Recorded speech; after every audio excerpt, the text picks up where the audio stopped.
BSc part first, Ramswaroop Sahu, paper first. एक व्योमीय पूर्णतः अप्रत्याश टक्कर, completely in elastic collision in one dimension. जैसा कि पूर्व में उल्लेख किया जा चुका है कि दोनों कणों में यदि टक्कर इस प्रकार की है कि टक्कर के पश्चात ये संयुक्त हो जाते हो तो टक्कर पूर्णतः अप्रत्याश होती है।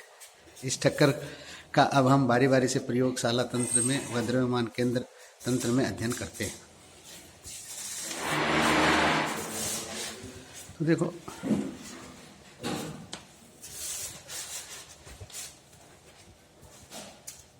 प्रयोगशाला तंत्र में एक व्योमीय पूर्णतः अप्रत्याश टक्कर। अप्रत्याश टक्करें वे टक्करें हैं जिनमें गतिज ऊर्जा संरक्षण नहीं होती है, किंतु संवेग संरक्षण नियम का सदैव पालन होता है।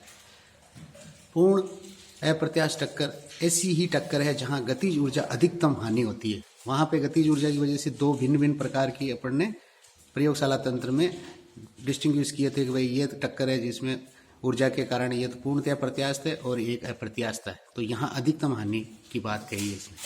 माना कण M1 M2 टक्कर से पूर्व वेगों क्रमशः U1 U2 से चलते हैं, वह टकरा कर संयुक्त हो जाते हैं। यहाँ इसने ये एज्यूम कर लिया स्टार्टिंग में कि भाई एक कण है जो दूसरे कण के चिपक जाता है।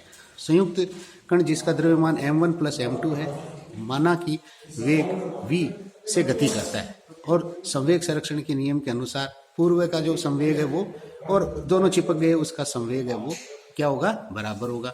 तो हमने क्या करा, इसमें v का मान निकाला। तो v का मान निकाला तो M1 अपॉन दिस और M2 upon M1 plus M2, तो U1 और U2। तो M1 M2 और V1 V2 ज्ञात होने पर v का मान निर्धारित किया जा सकता है।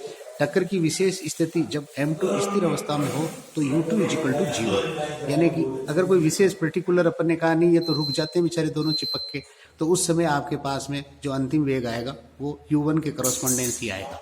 उसका मान है जो इतना कम हो जाएगा। अर्थात M1 अधिक हो तो संयुक्त कण तेजी से, M1 कम हो तो धीमी गति करेगा। ये कह रहा है कि M1 अधिक हो तो संयुक्त कण तेजी से, यानी कि आपके पास M बड़ा होगा तो नेचुरल है कि M1 कैंसिल हो जाएगा। तो M2 अगर छोटा है तो ये फैक्टर है जो क्या होगा, ज़्यादा बड़ा होगा। और यहाँ पे अगर ये सपोज करो कि M1 है जो छोटा है तो नीचे वाला कण का जो ये भाग लगेगा ये बड़ा फैक्टर होगा, तो इसीलिए कह रहा है धीमे होगा। धन्यवाद।